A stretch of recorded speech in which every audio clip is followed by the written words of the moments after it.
একবার কল্পনা করুন, আজ আপনার জীবনের শেষ দিন।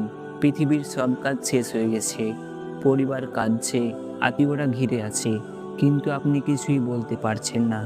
ধীরে ধীরে আপনাকে নিয়ে যাওয়া হলো কবরস্থানে, দাফন করা হলো, মাটি চাপা পড়ল, সবাই কাঁদতে কাঁদতে চলে গেল।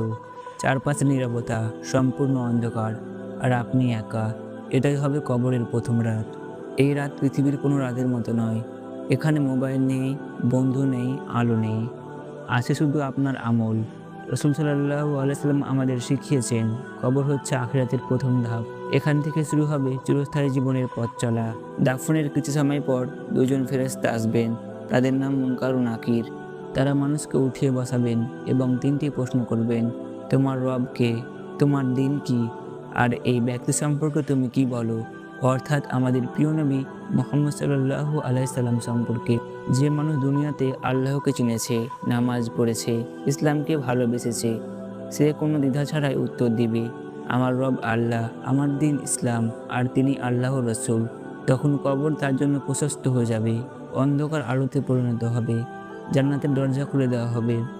সেখান থেকে সুগন্ধ আসবে, শান্তি নেমে আসবে।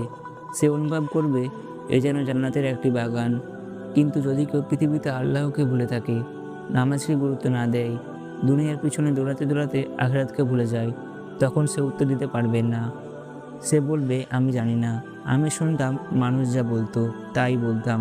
তখন কবর সংকীর্ণ হয়ে যাবে, অন্ধকার আরও ঘন হবে। সে বুঝতে পারবে দুনিয়ার জীবন কত ছোট ছিল, আর অবহেলা কত বড় ছিল। প্রিয় বন্ধুগণ, কবরের প্রথম রাত ভয়ের গল্প নয়, এটা বাস্তবতা। এখানে আমাদের টাকা পয়সা কোনো কাজ করবে না। বড় বাড়ি, দামি ফোন, সামাজিক সম্মান কিছুই সঙ্গে যাবে না। পরিবার কিছুদূর পর্যন্ত যাবে, তারপর ফিরে আসবে। সম্পদ কবরের বাইরে থাকবে, কবরের ভেতরে থাকবে শুধু আমাদের আমল। ভাবুন তো, যদি কবরের অন্ধকারে হঠাৎ আলো জ্বলে ওঠে, সেই আলো আসবে আপনার নামাজ থেকে, আপনার কোরআন তেলাওয়াত থেকে, আপনার দান সদকা থেকে, আপনার ভালো আচরণ থেকে।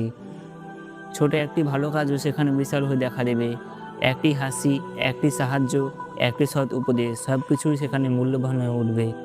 বিশেষ করে কোরআনের একটি সূরা আছে, যার ব্যাপারে হাদিসে বর্ণিত আছে যে এটি কবরের আযাব থেকে রক্ষা করতে পারে। সেটি হলো সূরা মুলক।